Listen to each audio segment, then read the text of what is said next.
Bonjour à tous les amis, j'espère que vous êtes prêts. C'est le grand soir, le PSG se déplace sur la pelouse d'Arsenal pour la demi-finale allée de Ligue des Champions.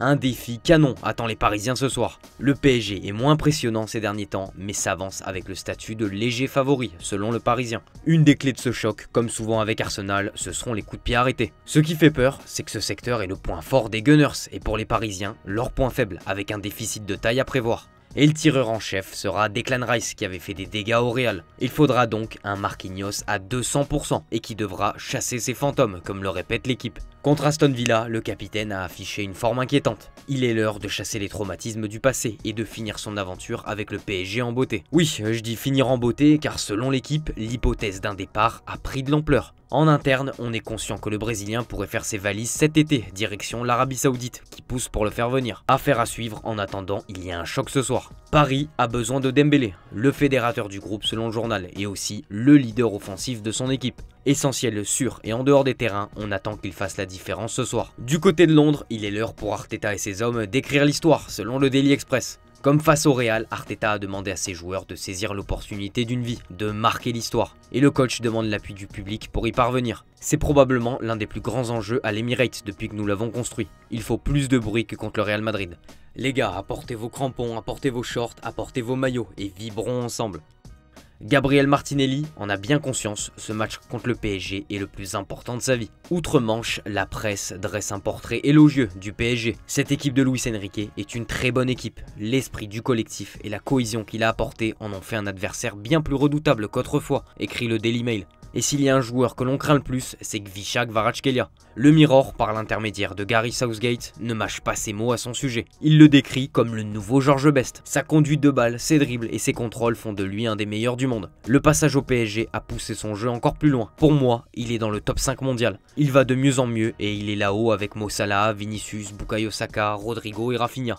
En Angleterre, cette rencontre est une énorme chance pour Arteta de transformer une saison décevante en une saison historique.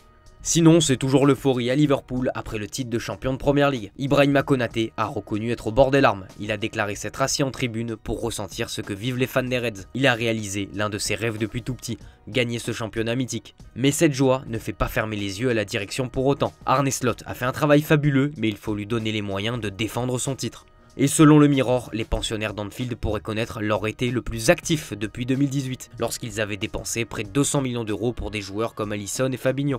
L'objectif est de faire au moins 3 signatures. La plus évidente est le poste d'arrière gauche en raison du déclin d'Andy Robertson. Kostas Tsimikas n'est pas assez bon pour être le premier choix de Liverpool et Milos Kerkez de Bournemouth est une cible. L'international espagnol Dean Huijsen pourrait suivre Kerkez depuis la côte sud. Avec le départ d'Arnold, Jeremy Frimpong du Bayer Leverkusen est une option. Les Reds pourraient aussi rafraîchir leur attaque et ouvrent la porte à une vente de Darwin Nunez et de Diogo Jota. Allez, direction l'Espagne avec la bombe du jour, le départ confirmé de Carlo Ancelotti du Real Madrid. Selon Marca, le Mister a dit oui au Brésil. Il a signé un contrat d'1 an avec la Seleção, lui qui le lierait à la CBF jusqu'à la Coupe du Monde 2026. Le Brésil a un accord de principe et devrait officiellement signer le technicien à partir de la première semaine de juin. Carleto n'entraînera donc pas le Real Madrid à la Coupe du Monde des clubs. Il ne reste que quelques détails alors que le Real s'engage à lui verser sa dernière année de contrat. D'ailleurs, le journal pense que le Brésil sera le dernier défi de la carrière d'Ancelotti avant une retraite bien méritée.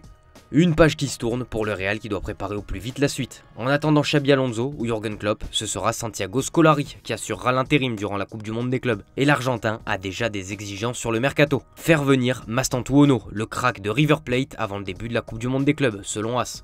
Avec sa clause de 45 millions d'euros, l'idée est de le recruter en attendant que le joueur fête ses 18 bougies, comme cela avait été fait avec Hendrik l'été dernier. La direction merengue s'active également pour boucler le renfort d'Alexander Arnold. Le club est confiant pour le signer autour du 10 juin. Il faudra aussi trouver d'autres renforts, par exemple McAllister ou Kerkez de Bournemouth. Sinon, le Real pourrait faire un sale coup au Barça pour se renforcer. Jonathan Tah, dont le départ de Leverkusen est acté, avait donné son accord verbal à Barcelone pour les rejoindre cet été. Mais selon les infos de sport, le Real pourrait venir jouer les troubles faites. À cause du fair play financier, son enregistrement pourrait prendre du temps. De quoi laisser l'opportunité au Real de le convaincre de venir. En plus, la future arrivée de Xabi Alonso pourrait pousser le défenseur à rejoindre le Real. Les deux entretiennent une super relation depuis Leverkusen.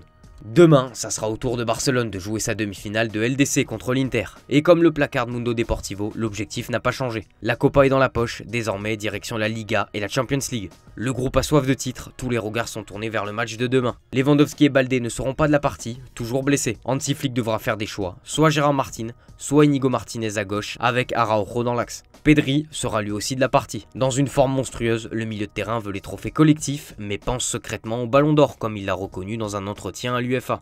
Depuis que Rodri l'a remporté, il est devenu clair qu'un joueur qui contrôle le milieu de terrain et donne le rythme du jeu peut gagner le Ballon d'Or. Cela a toujours été mon rêve de soulever le Ballon d'Or, mais maintenant, il reste un mois et l'accent est mis sur l'équipe, sur la conquête des 3 titres, ce qui compte vraiment. Quand ce mois sera terminé, nous verrons si nous pouvons commencer à parler de choses comme ça. Une masterclass demain le rapprocherait de cet objectif.